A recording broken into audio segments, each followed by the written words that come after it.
Oi pessoal, tudo bem, né? Vamos começar mais uma videoaula com a resposta da questão desafio da aula anterior. Eu perguntei para vocês qual relação é possível estabelecer entre a Primeira Guerra Mundial e a Revolução Russa. E aí, pensaram? É fácil. A participação da Rússia na Primeira Guerra Mundial agravou e muito as condições sociais, as condições econômicas da população daquele país.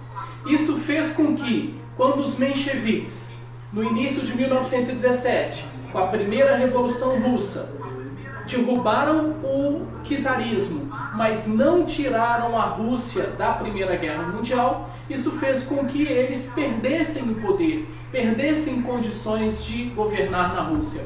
E aí os bolcheviques se unem para fazer o que a população queria, ou seja, tirar a Rússia da Primeira Guerra Mundial. Esta é a relação. Nesta série de videoaulas, primeira que eu estou disponibilizando, o tema é Entre Duas Guerras, ou seja, entre a Primeira Guerra Mundial e entre a Segunda Guerra Mundial. Nesta série de videoaulas, nós vamos falar de alguns assuntos. Nós contextualizamos aí para vocês recordarem Primeira Guerra Mundial e Revolução Russa. Hoje nós vamos falar nesta videoaula da crise de 1929. Na próxima videoaula nós vamos falar da ascensão do nazifascismo. E na seguinte nós vamos fechar essa série com a Segunda Guerra Mundial.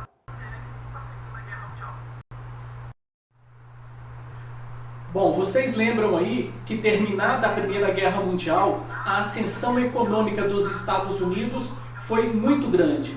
Os Estados Unidos despontam como uma economia muito fortalecida que crescia continuamente com o passar dos anos.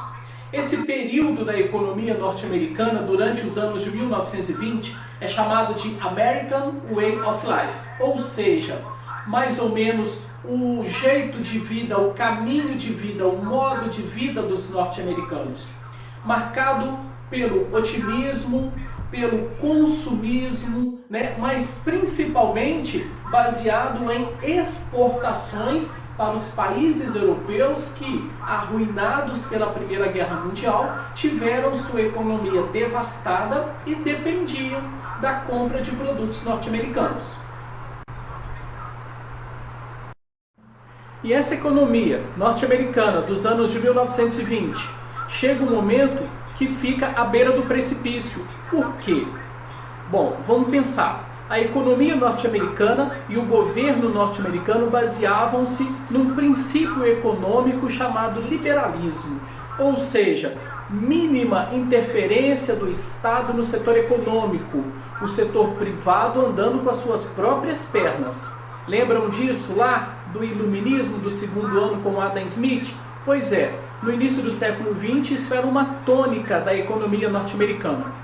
O problema para os americanos é que a partir do final dos anos de 1920, os países europeus que antes compravam muito dos Estados Unidos começaram a reativar as suas indústrias. A economia europeia começava novamente, através dos incentivos econômicos dos seus próprios governos, a retomar um caminho de crescimento. Então, aos poucos, os países europeus diminuíam ou deixavam de comprar produtos norte-americanos. Nos Estados Unidos, o liberalismo econômico impediu que os setores responsáveis pela economia dessem conta dessa diminuição das exportações.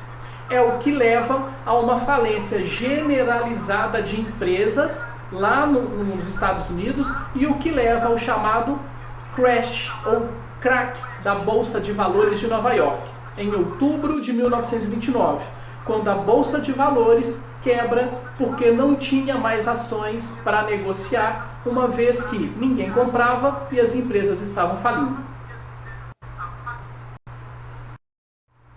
E o crack da Bolsa de Valores de Wall Street, em 1929, acaba dando início a um período conhecido como Grande Depressão nos Estados Unidos, que se prolongou durante os anos de 1930.